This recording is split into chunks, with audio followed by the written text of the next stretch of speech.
भक्तमाल श्री राधे जय श्री कृष्णा श्री राधा वल्लभो जयति श्री हित हरिवंश जयति। शबरी जू का टीका।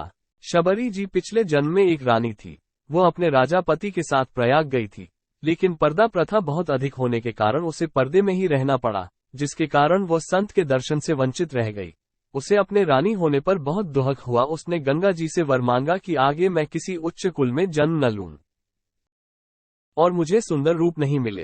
अगले जन्म में मुझे केवल संतों का संग ही मिले। गंगा जी ने उसे यह वरदान दे दिया। अगले जन्म में शबरी ने भील जाति में जन्म लिया और वह रूपवान नहीं थी। वह साधु संतों के दर्शन और सत्संग तथा समर्थ गुरु ऋषि मतन की कृपा से भगवान की परम भक्त बनी और उसने भगवान के साक्षात दर्शन कर मोक्ष लाभ प्राप्त किया। शबरी ने भक्ति की इतनी ऊंची अवस्था प्राप्त कर ली थी कि भगवान श्रीराम ने उसके जूठे बेर तक खाए। शबरी जी जाति से एक भीलनी थी। जब उनका विवाह किया जा रहा था उस समय बहुत सारे जीवों की हत्या करके उनका मांस परोसा जाना था। जब शबरी जी को पता चला कि उनके विवाह में बारातियों को मांसाहार परोसा जाना है तो उन्होंने सोचा कि मेरे विवाह में इतने जीवों की हत्या होगी तो वह विवाह ही नहीं करेगी और घर से भागकर वन में चली गई।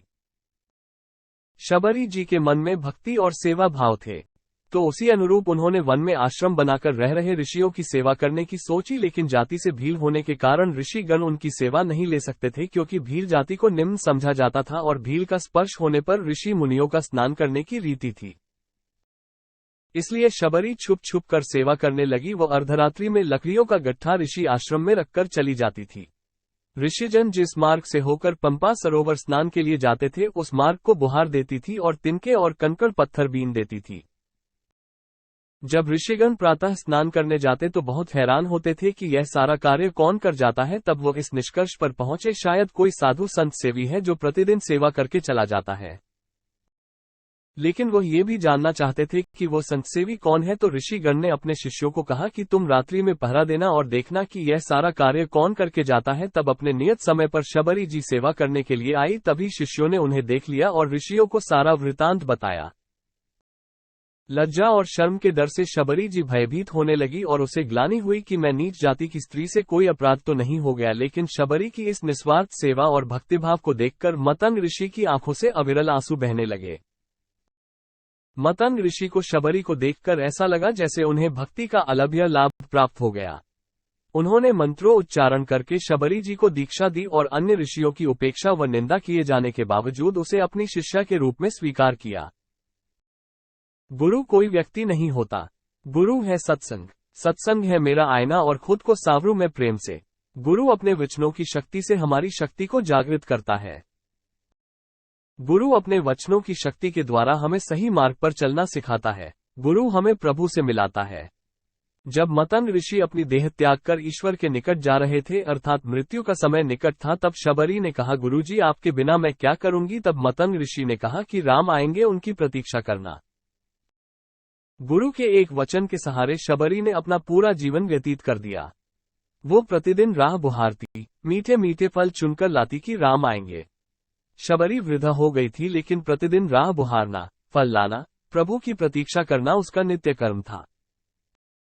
एक दिन जब राम आए तो राम को आता देखकर मारे लज्जा के वो कुटिया में जाकर छिप गई और प्रभु श्रीराम जो संन्यास व्रत का पालन कर रहे थे, उन्होंने शबरी की भक्ति के बल पर सारी मर्यादा त्याग दी। उन्होंने शबरी के झूठे फल खाए। शबरी जिस समय श्रीराम के चरणों में गिरकर उन्हें साष्टांग प्रणाम कर रही थी तो प्रभु श्रीराम ने उन्हें छूकर उठाया, उन्हें अपनी बहन कहकर पुकारा। प्रभु श्रीराम उस समय आए जब मतंग ऋषि देह त्याग चुके थे। शबरी बहुत वृद्धा हो चुकी थी और एक दिन वृद्धावस्था के कारण शबरी अपनी ऋषि सेवा जो राह बुहारती थी उनसे कुछ विलंब हो गया था और तभी एक ऋषि स्नान करके लौट रहे थे और उन्हें देखकर शबरी डर के कारण भाग उठी। इस दौरान भीलनी शबरी ऋषि से टकराई। तब ऋषि ने सोचा अब तो उसे पुनः स्नान करने पंपा सरोवर जाना पड़ेगा। जब वो स्नान करने के लिए सरोवर में जाते हैं तो सरोवर भी ऋषि का त्याग कर देता है। सरोवर का जल लाल हो जाता है और उसमें कीड़े पड़ जाते हैं। ये सरोवर की नहीं बल्कि ऋषिगणों की मन की स्थिति थी, जो शबरी की भक्ति भाव को नहीं देख पा रहे थे, वरन कटु शब्द कहकर शबरी को अपमानित कर रहे थे। तभी प्रभु राम का आगमन होता है और प्रभु राम वहां उपस्थित ऋषियों से कुछ बात न करके सिर्फ इतना ही पूछते हैं कि मेरी शबरी कहाँ है। प्रभु श्री राम शबरी की भक्ति को जानते थे और स्वयं शबरी के भक्ति भाव का रसास्वादन करना चाहते थे, तभी उन्होंने शबरी को बहन कहकर छुआ। संसार का आश्रय हमें डुबोता है, ईश्वर नाम आधार ही हमें इस संसार रूपी भवसागर से पार लगाता है। श्री राधे।